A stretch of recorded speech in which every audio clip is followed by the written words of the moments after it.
Naona mzee leo umezingatia engo sana yani. Da. Sema nini mzee? Unapenda sana kwenda na wakati. Naona umedamshi nini, kibegi, mixa saa, simu mbili. Da, noma. Sikiza mwanangu. Hivi unajua kama unanikosea sana?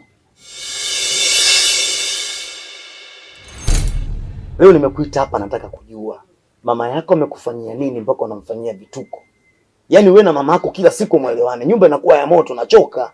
Nataka kujua leo nini kakifanya mama yako kwako.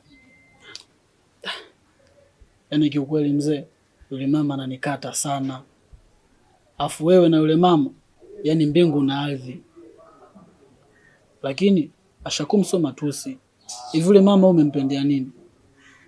Huseni mwanangu, huwezi kuelewa kila kitu. Ila ipo siku utakuja kuwaelewa wanawake vizuri. Na utaelewa nini namaanisha. Okay, nielewe. Nilichokuitia hapa ni kwamba sitaki kuona wewe na mama yako mnakwazana au unamkwaza mke wangu. Spendi ya nyumba. Sitaki na sihitaji. Acha mara moja hiyo tabia. Nikwambie tu. Yaani unaniumiza sana. Kuona mke wangu anakosa amani kwa ajili yako. Kosa langu ni lipi?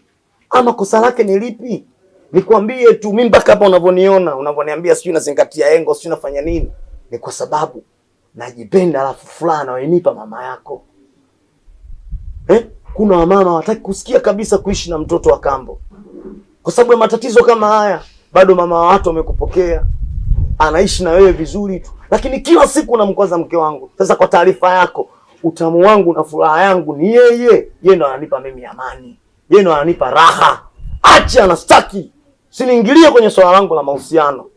Mheshimu mke wangu bwana. Alafu kujua mambo yangu isiwe sababu ya wewe kunisumbua.